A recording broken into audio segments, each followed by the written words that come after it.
చూడండి మీ అభిమాన సీరియల్స్ పూర్తి ఎపిసోడ్లు ఉచితంగా సన్ నెక్స్ట్ యాప్ లో టీవీలో ప్రసారమైన వెంటనే ఇప్పుడే యాప్ ని డౌన్లోడ్ చేసుకోండి. అందుకేనా ఇలా చీర మధ్య గ్యాప్ వచ్చింది. సీనయ్య, ప్రపంచంలో చీర ఎవరైనా ఇలాగే కట్టుకుంటారు.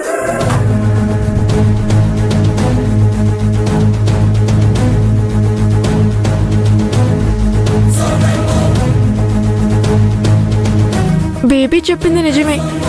ఈ సినిమా ప్రోగ్రామ్ సక్సెస్ అయితే వీళ్ళిద్దరూ కలిసిపోతారు. నేను ఎలాగైనా ఈ ప్రోగ్రాం ఆపాలి. మనం ఇలా సంతోషంగా ఉంటే పిల్లలు కూడా హ్యాపీగా ఉంటారు. అవును సీనయ్య, హ్యాపీనెస్ వెలుగు లాంటిది. అన్ని వైపులా సమానంగా వెలుగుతుంది. బాధ చీకటి లాంటిది. హ్యాపీనెస్ లేని చోట మాత్రమే ఉంటుంది. అవును సీనయ్య. దీక్ష, అమ్మ కడుపు నొప్పి. దీక్ష, అమ్మ కడుపు నొప్పి. అమ్మ కడుపు నొప్పి. నొప్పి డాడీ, విపరీతంగా వస్తుంది. అయ్యో, సినిమాకి వెళ్ళడం కోసం హ్యాపీగా రెడీ అవుతుంటే పాపకి ఇలా జరిగిందేంటి? దీక్ష, పద్మావతి, ముందు పిల్లని హాస్పిటల్కి తీసుకెళ్దాం. విష్ణు, హాస్పిటల్ ఏం అవసరం లేదు. అందరూ దగ్గరుంటే కాసేపట్లో అదే తగ్గిపోతుంది. కామాక్షి, దీక్ష దగ్గర ఉండడానికి అందరూ ఎందుకు? అరే విష్ణు, నువ్వు పద్మావతిని సాక్షిని తీసుకుని సినిమాకి బయలుదేరు. నేను కామాక్షి దీక్షను చూసుకుంటాంలే. ప్లాన్ మొత్తం పాడు చేసేలా ఉన్నారే. సినిమా ప్రోగ్రాంలో దీక్ష కూడా లేకపోతే వాళ్ళు ఇంకా రెచ్చిపోతారు.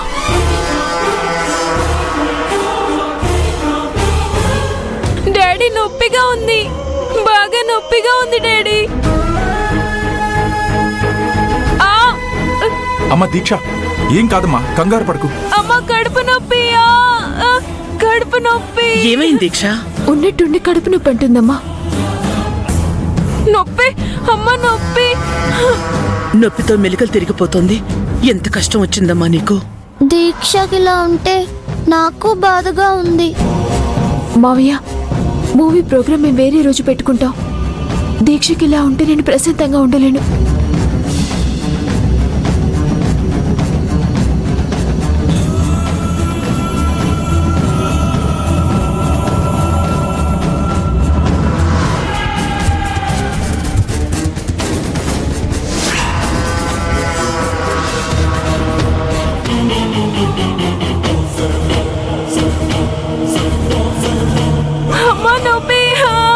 దీక్ష, పద్మావతి, డాడీ నువ్వేం టెన్షన్ పడకు.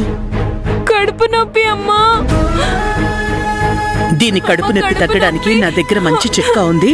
రామా, నొప్పి. అమ్మ నొప్పి. అమ్మమ్మ నొప్పి. వచ్చేసాను. నొప్పి. అయ్యో నా బంగారు తల్లి, నీ కడుపు నొప్పి బాగా వచ్చినట్టుందమ్మా. నీకు ఆ నొప్పి చిటికలో తగ్గిపోవాలి. ఇదిగో ఇద్దాగు. అమ్మమ్మ పర్లేదమ్మమ్మ, నొప్పి అదే తగ్గిపోతుంది. నీకెందుకు శ్రమ? నా బంగారు తల్లి కోసం చేసే ఏ పనైనా నాకిష్టమేనమ్మా. అయినా నొప్పి తగ్గాలంటే ఈ కషాయం తాగాలి. అమ్మో, కషాయమా? అవునమ్మా, ఈ కషాయం నీకోసమే తెచ్చాను. ఇది తాగితే కడుపు నొప్పి వెంటనే తగ్గిపోతుంది. ఇది తాగితే నేనే పోతాను. కడుపు నొప్పి పోకుండా ఎలా ఉంటుంది? కషాయం చేదుగా ఉన్నా ఫలితం బావుంటుందమ్మా. దీన్ని ఎంజాయ్ చేస్తూ తాగు. దెబ్బకి నొప్పి మొత్తం మాయమైపోతుంది. దీన్ని ఎంజాయ్ చేస్తూ తాగాలా? నా మీదున్న కోపం మొత్తం ఈ గ్లాసులో పోసుకొని తీసుకొచ్చినట్టున్నావు. అయ్యో, అది కాదమ్మా. కడుపు నొప్పితో బాధపడుతున్నావని తెలిసి గుడి నుంచి రాగానే నీకోసం నేనే స్వయంగా చేసి తీసుకొచ్చాను. నువ్వు బావుండాలనే కదమ్మా నా ఆశ. తాగే దీక్ష, నా బంగారు తల్లివి కదూ. కొంచెం తాగమ్మా, తాగే. అయిపోయింది. ఇంకొంచెం తాగే. ఇంకొంచెం. ఇంకా చాలమ్మా. ఇంకొంచెం తాగేమ్మా, ఇంకొంచెం.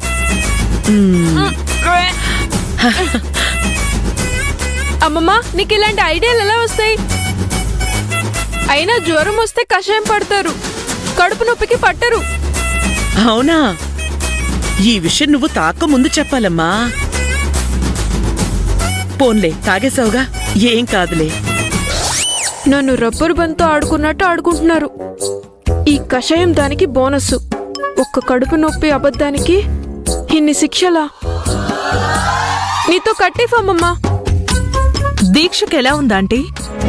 ఇప్పుడు కొంచెం బానే ఉంది. మధ్యాహ్నం ఇంకో 2 గ్లాసులు కషాయం పడితే లేచి తిరుగుతుంది. అమ్మో, ఇంకో 2 గ్లాసులా? నాకు తగ్గిపోయిందమ్మమ్మా. కావాలంటే ఇప్పుడే పరిగెడతాను. వద్దమ్మా, నువ్వు కాసేపు రెస్ట్ తీసుకో. నీకింకా పూర్తిగా నయం కాలేదు. ఆంటీ, మీరేం అనుకోనంటే నేనొక మాట చెప్తాను. ఆ మాట ఏంటో చెప్పు. అనుకోవాలో లేదో నేను డిసైడ్ చేస్తాను. అక్క విష్ణు సార్తో కలిసి బయటికి వెళ్ళాలని ఎంతో ఆశపడింది. కానీ చివరి క్షణంలో ఇలా జరిగింది. అదే నాకు బాధగా ఉంది. పద్మావతి కోరుకున్నదేదీ దానికి దక్కడం లేదు.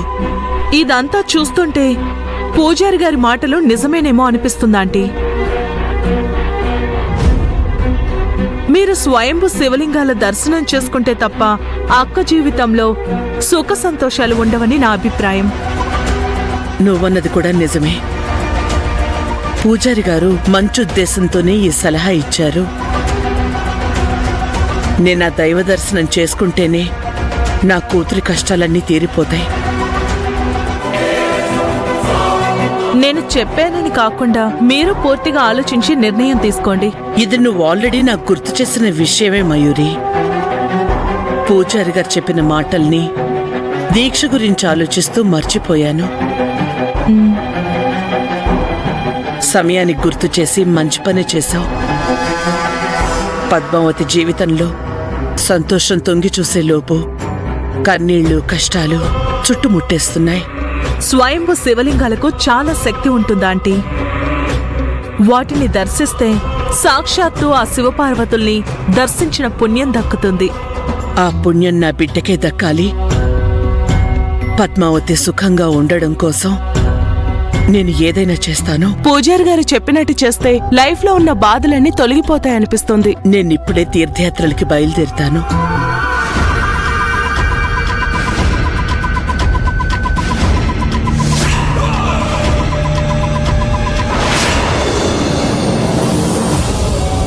అమ్మా, ఇప్పుడు ఈ తీర్థయాత్రలు ఎందుకు? పద్మావతి, ఇంతకాలం నీ సంసారం ఏమైపోతుందో, నీ జీవితం ఎటు వెళ్తుందోనని భయపడుతూ బ్రతికాను. ఇప్పుడు నీ కాపురం చక్కబడింది. ఇకనైనా తీర్థం, క్షేత్రం అని తిరగని. అమ్మయ్యా, కొంతకాలం ఈ మల్లీశ్వరి పీడ నాకుండదు. ఆవిడగారు ఈ తీర్థయాత్రల నుండి తిరిగి వచ్చేలోగా పద్మావతి సంగతి తేల్చేస్తాను. అప్పుడే ఈ యాత్రలు ఎందుకు? కొంతకాలం ఇక్కడే ఉండి పద్మావతి కాపురాన్ని హ్యాపీగా చూడొచ్చు కదా.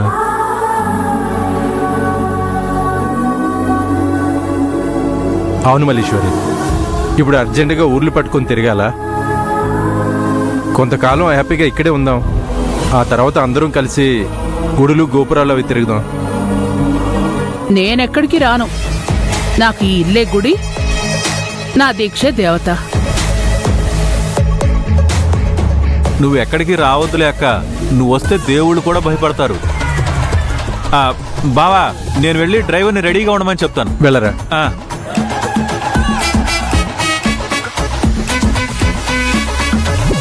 విష్ణుబాబు, ఇంతవరకు జరిగిందేదో జరిగిపోయింది. ఇక ముందు మీరిద్దరూ అన్యోన్యంగా ఉండండి.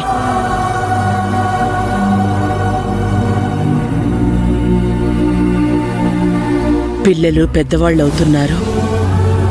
మీ ప్రవర్తన వాళ్లపై ప్రభావం చూపిస్తుంది.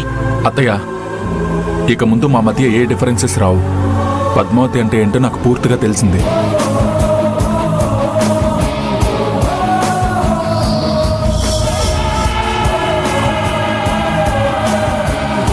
ఇక తనకి ఏ కష్టం కలగకుండా చూసుకుంటాను.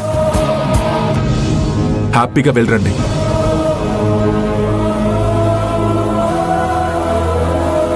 ఈ మాట చాలు విష్ణుబాబు. నేను ఆనందంగా తీర్థయాత్రలు చేసొస్తాను. సాక్షి, నేనొచ్చేంత వరకు అమ్మని జాగ్రత్తగా చూసుకోవాల్సింది నువ్వే. అలాగే అమ్మమ్మ. దీక్ష, వెళ్ళొస్తాను.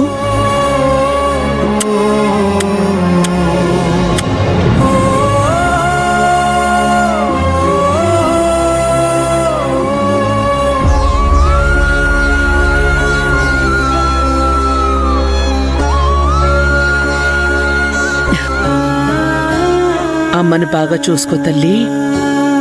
పద్మావతి, దీక్షను జాగ్రత్తగా చూసుకో. అలాగే అమ్మా. నువ్వంతగా చెప్పాలా? జాగ్రత్తగా ఉండు దీక్ష. ఓకే అమ్మమ్మా. తన మనవరాల మీద కంటే నా మనవరాల మీదే ఎక్కువ ప్రేమ చూపిస్తోందేంటి ఈ మల్లీశ్వరి? ఈ మల్లీశ్వరికి పిచ్చిగాని పట్టిందా? వస్తాను పద్మావతి, వెళ్ళొస్తాను. జాగ్రత్త అమ్మా.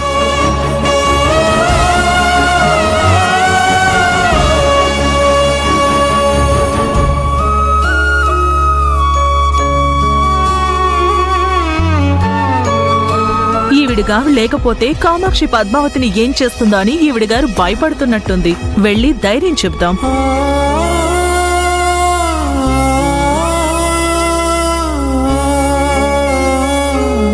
ఆంటీ, అక్కకి ఏం కాదు. నేను కంటికి రెప్పలా చూసుకుంటాను. మీరు హ్యాపీగా వెళ్ళిరండి. Thank you Mayuri. కామాక్షి వాళ్ళని విడదీయాలనే చూస్తుంది. నువ్వే తనను ఒక కంట కనిపెట్టుకునుండు. సరే ఆంటీ. నా కూతురు అమాయకురాలు. మంచితనం దాని బలహీనత అందరినీ నమ్మేస్తుంది. నీ కూతురు ఎలాంటిదో నాకు బాగా తెలుసు. నిండు ప్రాణాన్ని తీసేసి కూడా ఏమాత్రం పశ్చాత్తాపం లేకుండా బ్రతుకుతోంది. అవతల వాళ్ళు తనకి అపకారం చేశారని తెలిసినా వాళ్ళని క్షమిస్తుంది. అందువల్లే కామాక్షి తనకి మళ్ళీ మళ్ళీ అపకారం చేయాలని చూస్తుంది. అక్క సంగతి నాకు తెలుసు కదా ఆంటీ. నేను తన వెనకే ఉండి కాపాడుకుంటాను. వీళ్ళిద్దరూ ఏం మాట్లాడుకుంటున్నారు? అసలు వీళ్ళిద్దరికి ఇంత స్నేహం ఎప్పుడు కుదిరింది? బహుశా నా గురించే చెప్తూ ఉండుంటుంది.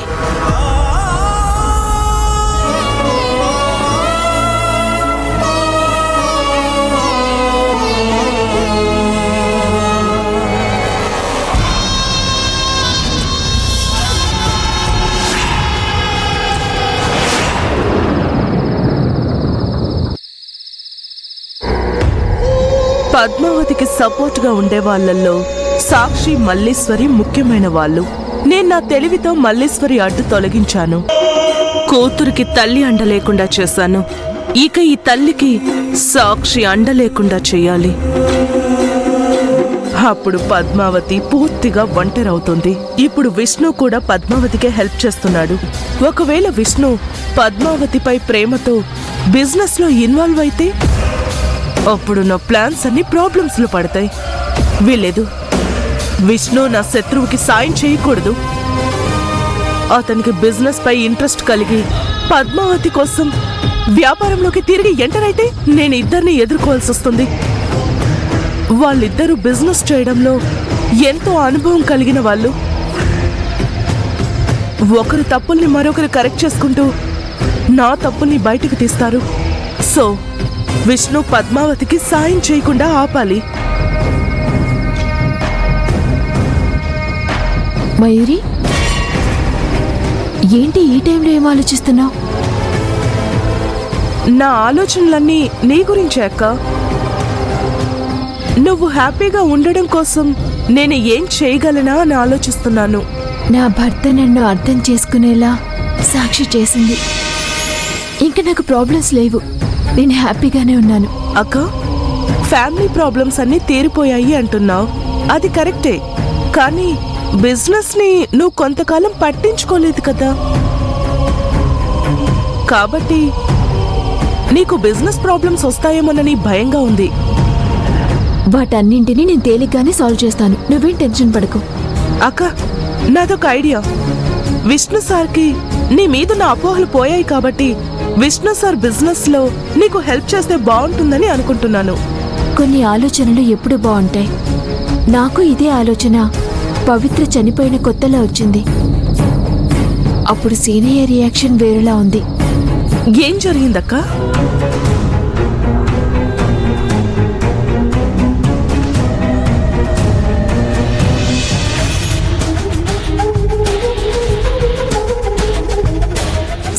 చాలా బాధలో ఉన్నాడు. పవిత్ర ఈ మధ్య చనిపోవటంతో తన జ్ఞాపకాలతోనే ఉండుంటాడు.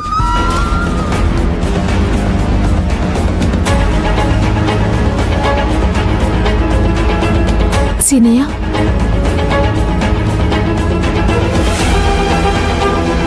సీనయ్య, ఏం కావాలి నీకు? నన్ను కాసేపు కూడా మనశ్శాంతిగా ఉండనివ్వవా? అది కాదు సీనయ్య, నీతో ఒక ముఖ్యమైన విషయం మాట్లాడాలి. ఏంటది? సీనయ్య, అది ఇక నుంచి మన బిజినెస్ వ్యవహారాల్లో నువ్వు కూడా పాలు పంచుకోవాలి. అందుకే మన ఆస్తుల్లో బిజినెస్ల్లో నీకు కూడా సమాన హక్కు ఉండేలా అగ్రిమెంట్ రాయించాను. నీ ఆస్తిలో వాటా కావాలని నేను అడిగానా? లేదు సీనయ్య, ఇది నా ఆస్తి అని నేను అనుకోవడం లేదు. మన మధ్య అసలు ఇలాంటి భేదాలే వద్దు. కావాలంటే ఆస్తి మొత్తం నీ పేరు మీద ట్రాన్స్ఫర్ చేస్తాను. Shut up Padmavati. ఆస్తి పాస్తులు నీకు కొత్త, నాకు కొత్త కాదు. నేను చిన్నప్పటి నుంచి డబ్బులోనే పెరిగాను. నీలా గుళ్ళో ప్రసాదం తిని పెరగలేదు. సీనయ్య, ఎందుకంత నిష్ఠూరంగా మాట్లాడతావు? ఇదంతా ఇంట్లో పెద్దవాళ్ళు చెప్పాకే నేను చేశాను. ఎవరా పెద్దవాళ్ళు? ఏం చెప్పారు? డబ్బు ఎరగా చూపించి నన్ను లొంగ తీసుకోమని చెప్పారా? సీనయ్య, ఇప్పుడు నువ్వు కోపంలో ఉన్నావు. ఇప్పుడు నేను ఏం మాట్లాడినా అది నీకు తప్పుగానే వినిపిస్తుంది. అయినా ఒకసారి కూల్గా ఆలోచించి చూడు. ఇది నీ ఆస్తి, ఇది నీకు నేనివ్వడమేంటి? ఓహో, ఇప్పుడు ఇలా మాట్లాడుతున్నావా? మాటలతో మాయ చేయడంలో నీ తర్వాత ఎవరైనా. నీ డబ్బుకి ఇప్పుడే కాదు, ఎప్పటికీ నేను ఆశపడను. ఇంకోసారి ఇలాంటి ప్రయత్నాలు చేస్తే మర్యాదగా ఉండదు.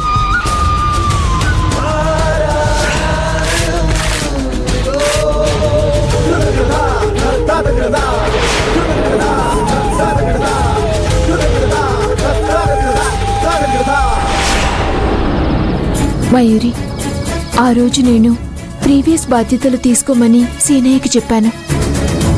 కానీ నా డెసిషన్ తనకి కోపం తెప్పించింది. ఇప్పుడిప్పుడే అన్నింటినీ మరిచి నాకు దగ్గరవుతున్నాడు. ఈ టైంలో బిజినెస్ గురించి మాట్లాడి తన మనసు బాధ పెట్టలేను. వెరీ గుడ్ డెసిషన్ అక్క.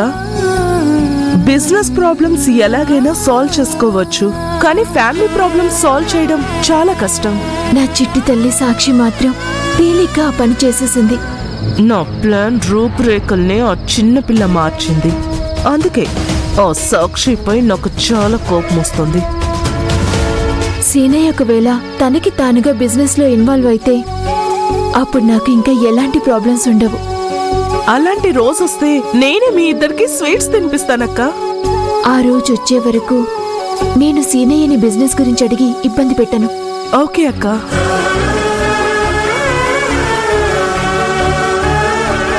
విష్ణుని సాయం చేయమని నువ్వు అడగనని చెప్పావు. నాకదే చాలక్క. ఒకవేళ నువ్వు అడుగుతానని చెప్పుంటే అప్పుడు వేరే ప్లాన్ చేసేదాన్ని. విష్ణు మనసు మార్చుకొని బిజినెస్లో ఇన్వాల్వ్ కాకముందే ఆ బిజినెస్ని నేను చేతిలోకి తీసుకొని పద్మావతి కోటని నేలమట్టం చేస్తాను.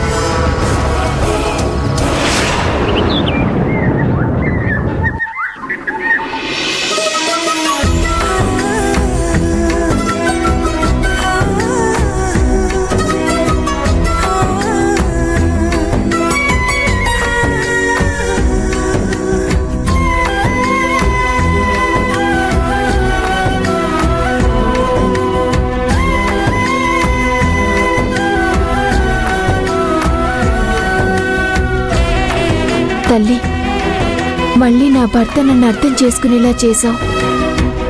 మమ్మల్ని ఇలాగే దీవించు తల్లి. ఈ పద్మావతికి మళ్ళీ మంచి రోజులు వచ్చేసినట్టున్నాయి. ఎలాగైనా దీన్ని మళ్ళీ కష్టాల పాలు చెయ్యాలి. మల్లీశ్వరి లేకపోతే పద్మావతిని కార్నర్ చేయడం ఈజీ అనుకున్నాను. ఇది అంత తేలిగ్గా అయ్యే పనిలా కనపడ్డం లేదు. విష్ణు రోజు రోజుకి పద్మావతికి దగ్గరైపోతున్నాడు. ఇప్పుడే ఏదో ఒకటి చేసి వీళ్ళని విడదీయాలి.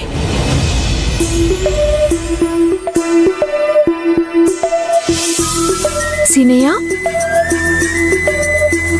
సీనయ్య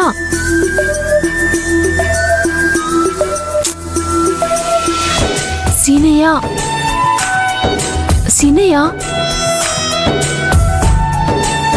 గుడ్ మార్నింగ్ అండి. Good morning Padmavathi. సీనయ్య నువ్వు త్వరగా కాఫీ తాగి ఫ్రెష్ అయితే మనం బయటికి వెళ్దాం. పద్మావతి, నాకు బయటికి వెళ్ళడం ఇష్టం లేదు. ఇవాళంతా ఇంట్లోనే.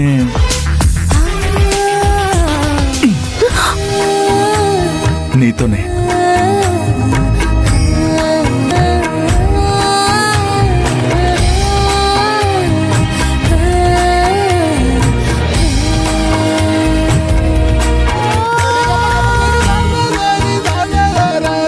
పద్మావతి, నాకిప్పుడు చాలా సంతోషంగా ఉంది. మళ్ళీ పాత రోజులు వచ్చాయనిపిస్తుంది. అవును సీనయ్య. నా తొందరపడుతానానికి నువ్వు కాకుండా వేరెవరైనా నీ స్థానంలో ఉండుంటే ఎప్పుడో నన్ను వదిలిపెట్టి వెళ్ళిపోయేవాళ్ళు. ఇన్నాళ్ళు ఎంతో సహనంతో నన్ను నా కోపాన్ని భరించావు.